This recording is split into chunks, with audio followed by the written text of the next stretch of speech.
Hello folks, welcome to the Malware Monthly for June 2020.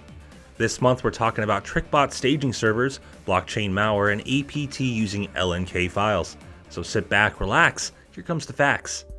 Ryuk ransomware deployed 2 weeks after Trickbot infection.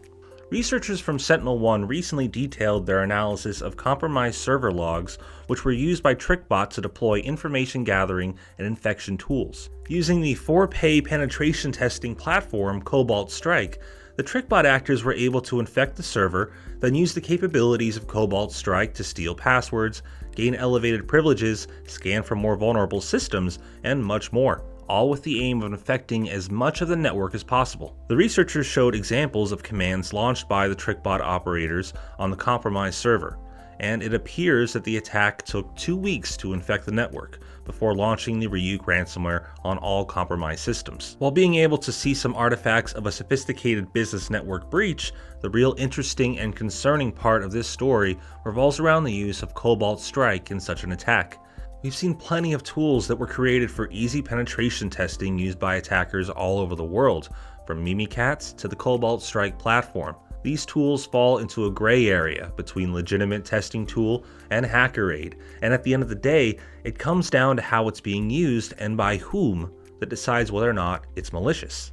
The face of tomorrow's cybercrime, Deepfake ransomware explained. VideoBytes Labs' own Jovi Umawing wrote an article discussing the possibility of deepfake ransomware, or ransomware that utilizes deepfake technology to create offensive media depicting the victim and demanding payments else the video gets out. This theoretical attack has roots in previously seen deepfake technology being used to create lewd images of users based on data and media pulled from social media. In addition to that, the popular sextortion method of attack, in which an attacker claims to have incriminating video of the user and will release it unless payment is made, may be a precursor to this form of attack. The article recommends users clean up and lock down their presence online in an action referred to as data detoxing, in order to prevent attackers from using your media against you.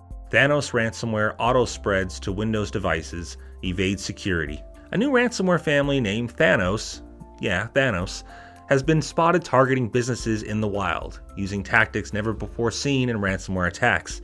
Thanos is using the RI-Place anti-ransomware evasion technique, which masks the operations of the ransomware. In addition, this malware automatically steals and uploads documents it finds to a remote FTP server and uses other included features to automatically infect other systems on the network through lateral movement. This ransomware has all the bells and whistles and may very well become the standard blueprint for future ransomware attacks. For now though, this malware has only been seen in highly targeted attacks against corporate networks, though time will tell if we see the same features used in ransomware attacks against small businesses and consumers. MSPs, know what you're really looking for in an RMM platform. Managed services and security providers, or MSPs, help businesses that don't have resources to hire an in-house security team and protect their networks. However, over the last few years, there have been more cases of malware attacks that utilize the framework of an MSP to infect numerous customers at the same time. With ransomware threat actors exploiting weaknesses in remote monitoring and management, or RMM platforms, to get into endpoints by the thousands, MSPs have found themselves wondering whether their platform is secure, robust, and agile enough to deal with the changing threat landscape.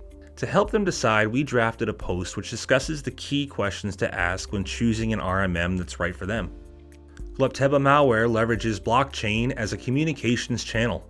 Researchers at Sophos Labs have released a paper discussing the Glupteba malware, a powerful new malware family that has more features than a kitchen sink sandwich.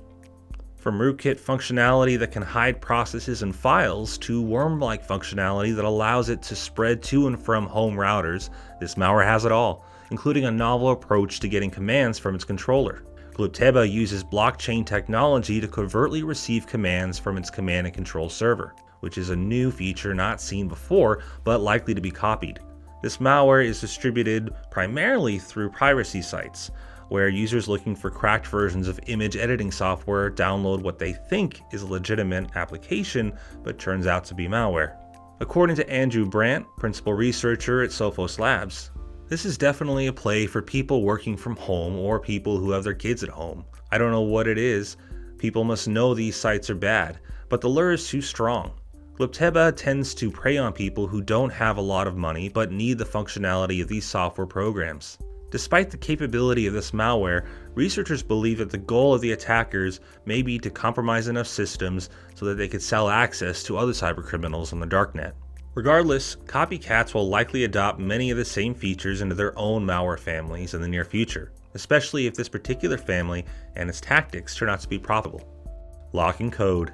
This month on Lock and Code, we talked to Matt Davey, Chief Operations Optimist at 1Password, and Kyle Swank, a member of 1Password security team, about what else? Passwords. Right? They're using the password probably that they reused at home, that they made up, that has the service name in it plus the name of their cat. And they're wandering around thinking that that's perfectly secure. And that means 60% of the services that you use for business are essentially insecure, right? A person who uses the same password, even if it's a strong one, if one of those sites is compromised, it can lead to that password that they use everywhere being compromised and all of their potential sites being compromised. Just as every month, Lock and Code is a fantastic resource to absorb while driving, doing chores, or working out. Regardless of what else you're doing, you'll be learning at the same time. New LNK attack tied to Higaisa APT Discovered. On May 29th, MalwareBytes Labs identified an attack that we believe is part of a new campaign from an advanced persistent threat group known as Higaisa, believed to be tied to the North Korean peninsula. In this latest incident, Higaisa used a malicious shortcut file ultimately responsible for creating a multi-stage attack that consists of several malicious scripts, payloads, and decoy PDF documents. The group's campaign, as we captured it, utilized different types of bait documents, including a CV or resume. However, the malicious email campaign includes a compressed RAR file, which includes a link or LNK files, disguised as the documents the user is expecting. Upon executing these files, a chain of events occurs which leads to both the expected document being loaded, as well as malware being installed on the system. Let's break this down. The threat actors use a malicious LNK file, bundled within an archive file, which was most likely distributed via spear phishing. The LNK files contain a list of commands that will be executed upon running and a blob of base64 encoded compressed code which contains the primary payload. Once one of these files is opened, the file copies content of the LNK file into a newly created .tmp file we'll call LNK copy. Next, the malware copies the contents of the legitimate Windows certificate tool certutil.exe into a new file named gosaya.exe, which it's going to use later. The LNK launches the Windows application findstr.exe against itself. This extracts the base64 blob and writes it to another temporary file we'll call encodedpayload.tmp. Then, using the copy certificate utility, now named gosaya.exe, the contents of encodedpayload.tmp are decoded and written to a new cabinet file we'll call payload.cab, which is then expanded with another Windows application called expand.exe, revealing multiple individual files within payload.cab.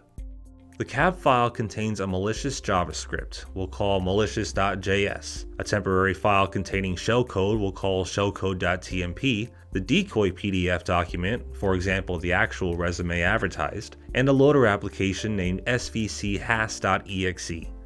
The malware copies shellcode.tmp and malicious.js into the public downloads directory, then opens the decoy PDF document and executes the JavaScript file. The next stage of commands comes from malicious.js. First, it creates a file in public downloads we'll call ipinfo and stores the output of the network configuration utility ipconfig, which includes information about the IP address of the victim system and network information. Next, the script launches the extracted svchas.exe application from the payload.cab file. This file acts as a shellcode loader, which copies the code found in shellcode.tmp to application memory and executes it. To establish persistence on the system, the script copies svchas.exe into the startup directory and renames it as officeupdate.exe. Once complete, it establishes officeupdate.exe as a scheduled task for the system. Lastly, the script sends ipinfo, which includes information about the system IP configuration, to a hard-coded URL. Once executed on restart, svc-has.exe, or Office Update as it's now called, will load the shellcode from shellcode.tmp and make HTTPS requests to its command and control server awaiting instructions. At the time of analysis, the command and control servers were down, so we weren't able to clearly identify the ultimate goal of this attack. However, Higaisa was observed and written about by researchers at Anomaly back in March of this year, which is a very similar attack to the one we just described. The goal of that campaign was to infect systems with the PlugX remote access Trojan, which is malware commonly used by China-based threat actors. So the goal of this operation may have been similar, and it makes sense that this group would be trying to launch a Swiss Army knife malware like PlugX, as it would provide the greatest amount of functionality to the attackers in determining who their victim is, what accesses they have, and potentially how and what to disrupt or steal from them. To find links to any of these articles, check the description below. That's it for this month's Malware Monthly. Thanks for watching, stay safe, I'll see you next time.